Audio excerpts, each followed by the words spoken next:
समृद्धी, त्याग आणि बलिदानाची साक्ष देणाऱ्या या तिरंग्याला सलाम करून भारतवासियांना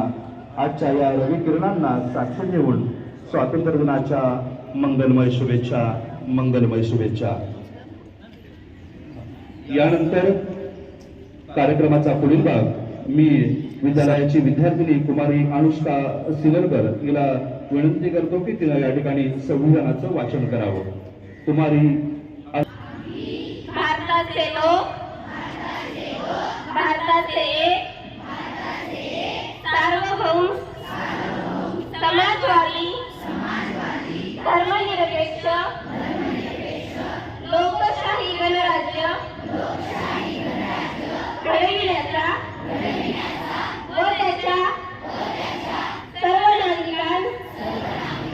सामाजिक, आर्थिक व राजनैतिक न्याय, विचार, अभिव्यक्ती, विश्वास,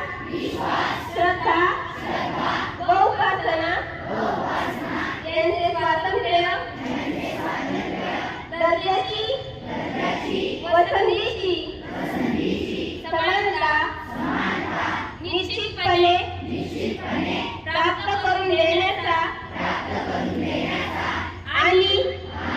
त्या सर्वांमध्ये व्यक्तीची प्रतिष्ठा व राष्ट्राची एकता आणि एकात्मता यांना आश्वासन देणारी बंधुता प्रवर्धित करण्याचा संकल्पपूर्वक निर्धार करून आमच्या संविधान सभेत आज दिनांक 26 नोव्हेंबर